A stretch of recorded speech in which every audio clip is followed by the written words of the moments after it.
Cyclone Boy.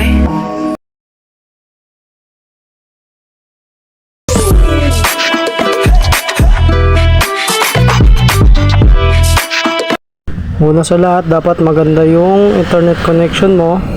Tapos punta ka na sa Play Store.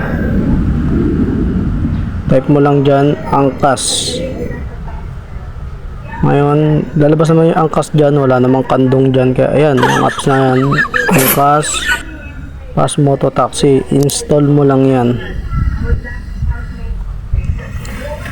Wait mo lang habang ini-install. Then, pagtapos pa-install, open. Tap mo lang yung open. Mag-open na yan. Angkas. Pag kandong lumabas dyan, hindi yan yun. Then next mo lang, input mo lang dyan yung active mobile number mo. Tapos magpapadala sa'yo ng one-time pin si Angkas.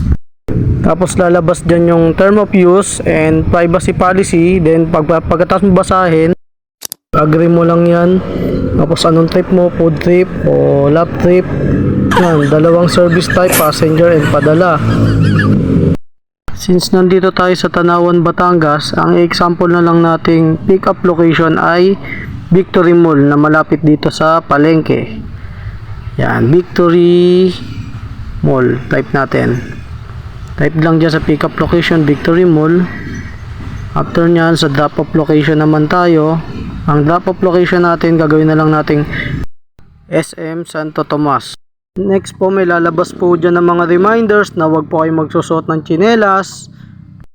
Tapos magsuot lang po ng face mask. Ask nyo na rin po si rider kung meron pa po siyang hair cap.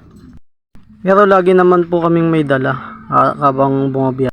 Next po, wag po kayo magbo-book kung kayo po ay lasing, inaantok, epileptic, pregnant, o heart condition, o broken hearted. Ikaligtasan nyo po, nakasalalay dyan. Next po, pag kayo po ay magbo-book kay Angkas, wag po kayo masyadong magdadala ng mga gamit na masyadong malalaki tulad doon ng cabinet, refrigerator. Yung kaya lang po ng motorsiklo.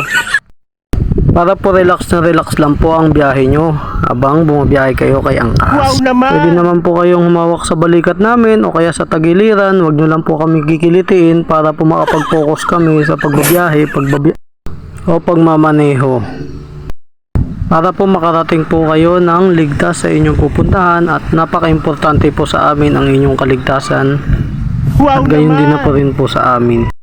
Paalala po ulit, huwag po kayong magsusuot ng tsinelas para po sa kaligtasan ng lisensya ng inyong mga rider. Wala man po, salamat. Next, lalabas na po dyan yung pamasahe. Yan pong 87 pesos. Yan po yung pamasahe nyo. Tapos yung book. Ngayon, pag pinindot nyo na po yung book na yan, masasagap na po yan ng rider na pinakamalapit dyan sa location na yan. Hindi na po natin pipindutin yung book dahil ito ay sample lang. Baka masagap pa ito ng rider na pinakamalapit dyan sa location na yan at maabala pa sila. Yun lamang po, maraming salamat. Sana may natutunan kayo.